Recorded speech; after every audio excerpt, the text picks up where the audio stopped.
Welcome everybody to Service Drive Revolution and your Friday drive-by. I'm Chris Collins and this is Christian. Hello everyone. This is where we answer your health and fitness dieting questions. Yes, and fitness That's what tracking Service questions. Drive Revolution is all about, revolutionizing your kitchen. That's right. And your eating habits. Diet, exercising, yeah. overall mental health, also a very important part of it. If you have a question for the big show, the phone number is 8333 Ask SDR. That's 8333 Ask SDR. What do you say we just jump right into it? Let's do this thing. I was the guy who called up with the advisor with the 25% awesome rate and 75% not that great. You guys did an awesome job relating it to other jobs. I was cracking up over here. But anyway, just wanted to follow up with what I did with the advisor. Kind of sat him down, told him where I needed to be, and I kind of showed him what he was missing out on. And also I backed down his appointments for the day so he could focus on that 25% and make that 100%. So just some numbers, what he did for May. He got his hours per RO up to 3.14 hours an RO. He also got his retail dollars per RO up to $360. An average sale per RO, I mean, is just huge numbers. His CSI is coming up, still not where it needs to be. He still gets maybe 10%, maybe 15% of people that do not like him at all, but the other people are giving him pretty good ratings. So I think it's going in the right direction. I kind of asked myself, is this attitude or is this aptitude? And clearly he just didn't know what he was doing. So I think it's nice of to call back in and give us an update. His numbers are huge, but he still pisses off 1.5 people out of 10. So now we just got to come up with jobs you can do that you're successful 85% of the time. I don't know. I appreciate the update. I don't know. Nothing's changed on my end. Has anything changed on your end? No, I just think that he can't piss anybody off. Like, it's just got to be a thing that it can't be tolerable to piss people off, and it's figure out the cause of why he's pissing him off and then start to work on that part. But I mean, those numbers are pretty awesome. What numbers? He said they're huge. It isn't even a real number. Oh, his hours per RO and all that stuff? I'd say they're pretty decent. Do we know the brand? It was Honda, I think. Honda? Yeah. He's at 3.1 at Honda? Way too high. What do you think that means? I have a suspicion. It means the guy can only write big jobs? I don't know. Like, can't let him touch an oil change, you'll piss him off? Yeah, if they're not spending money. I don't know what it means. The math doesn't make sense to me. 3.1 in Honda? Yeah, I'm sorry What's if I have the the top brand advisor wrong. in our comp for Honda? In the high 2s. Yeah. Out of New Doesn't Jersey. even make sense. I feel like that's a crank call. Remember you said that last time? I don't feel like it's I don't feel like that's a real scenario. I feel like somebody's like, let's mess with Chris and Christian. Working. Okay, let's do the next one. Hi, my name is Joshua. I'm from Sacramento, California, and I work at a Honda dealership in Davis, California. And I have been employed for about a month as a express service advisor on an hourly wage. And I feel that I've exceeded my expectations due to the nature of my customer basis and my interactions with customers and my repeat customers as well. And I feel like I want to just move right up to a service advisor position, maybe in some other dealership, because I wouldn't be able to actually do it at this dealership. And I was just wondering what your guys' thoughts would be on that in terms of, should I move when I get the opportunity, or should I start looking for a service advisor position immediately, or should I wait it out, maybe get about a year or 6 months doing this and move on? I do have previous experience at a Speedy oil change repair place, and I was talking to customers there I did that one for about a year. And I'm very good with working on cars and explaining how they work and explaining problems with vehicles, and it's just something that I feel that I could be doing more with.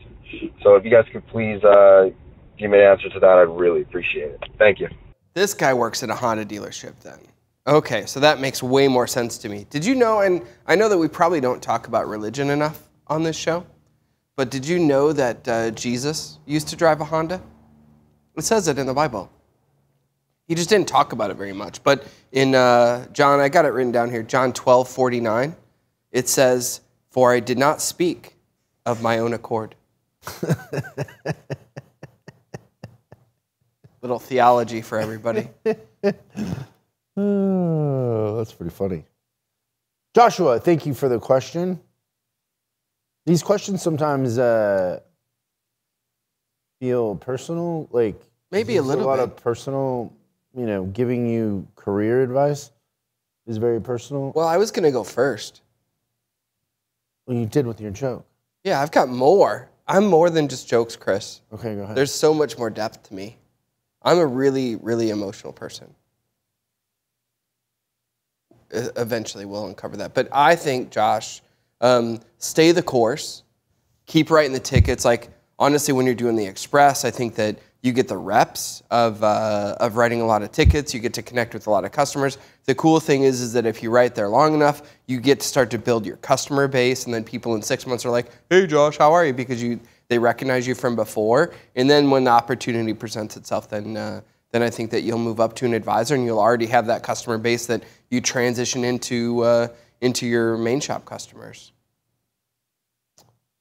Yeah, so that would not be my advice, but I understand why you're saying that. Josh, what I would do is go work somewhere that doesn't have Express advisors. I don't believe in Express advisors whatsoever. It's a recipe for disaster.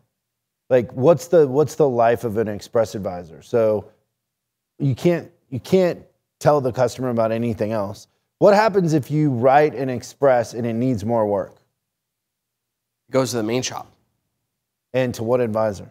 The main shop advisor. How excited is that advisor about seeing you? They treat you like they don't like you. Yeah, and then how does the customer feel when you're like, "Hey, thanks for coming in, Christian, but now I got to introduce you to Kevin." And by the way, Kevin's a dude. Yeah. Wait, can we say dude on this? No, Kevin's a sweetheart. Why would you say that about Kevin? Oh, I didn't think our Kevin was a service advisor. You're looking right at him and you're saying he's a douchebag. Yeah, but he's right by my camera. It's super difficult to tell What if between you said the two. Chuck? Like, hold on. Now You're I'm looking at looking Kevin. right at now I'm looking at the Kevin. camera. Kevin, It's camera. random Kevin. that you said Kevin? Yeah, I just thought that was Kevin was the advisor. You looked at example. Kevin, said Kevin, but you meant Chuck. Yeah. Yes. But anyways, yeah, I just think that that's a recipe for disaster to begin with. So my advice would be go somewhere where they just have advisors. Just write everybody. Yeah, because the other thing is, if you're an advisor, do you want to not write Express? I want Express because I want to build clientele. Yeah. I want ups. That's what I was thinking is that Josh gets a lot of ups. No, he's an Express. Yeah. But he can't do anything with them because you're Express. Yeah. Okay. It's a broken system. You're trying to succeed in a system that's broken. So that's my advice. Get out of there. Go somewhere where they just have advisors. Then build your clientele. Like, like you build your clientele in Express and then what? Then you move to the main shop and take them with you. You got to give them back to what if they just want an oil change? Then you got to give them to Kevin, the douchebag? Wait, is Kevin the douchebag in the main shop, or is he in... Oh, so... Kevin's the new guy. So Josh got promoted to main shop. Kevin got demoted. No, Kevin replaced him. The new kid, Kevin. Okay. Freaking Kevin. Straight out of vocational. Not straight out of Compton? He was gonna do IT, and then he decided he'd rather be a Quick Lube advisor. Yeah, that's another career path opportunity for me too. Quick Lube or IT? IT. No, you touch electronics and they stop working. Oh, earlier today I was observing one of our coaches doing an advisor training, a virtual advisor training. Yeah, I accidentally ended the entire virtual advisor training. I couldn't wait to tell you about this, and I figured I'd look and see. So you went in there just to see what was going on, and then make a ended couple the of meeting for notes, a everybody. couple of like, hey, good job How many kind of people things. were in there? Like 5 or 6. Jeez Louise. Okay. Thanks for the question, Josh. That's my answer. Different than Christians. So, you know, you got to do what's best for you, but I would go somewhere that doesn't have quick loop advisors just because it's a broken system to build clientele. Very ineffective, in my opinion. So thank you. Remember, everybody, the number 8333-ASK-SDR, and we'll see you next time on Service Drive Revolution. Thanks for watching this week's Drive-By. I hope we gave you something to think about over the weekend. We're uploading new stuff every day, so make sure you subscribe and click the bell icon so you don't miss out. If you have a question you'd like us to answer on the show, call 8333-ASK-SDR and we'll answer your question on the show. That's 8333-ASK-SDR. For special deals on our books and training, head over to offers.chriscollinsinc.com. Now that's offers.chriscollinsinc.com. I'm Chris Collins, and I'll see you in the next video.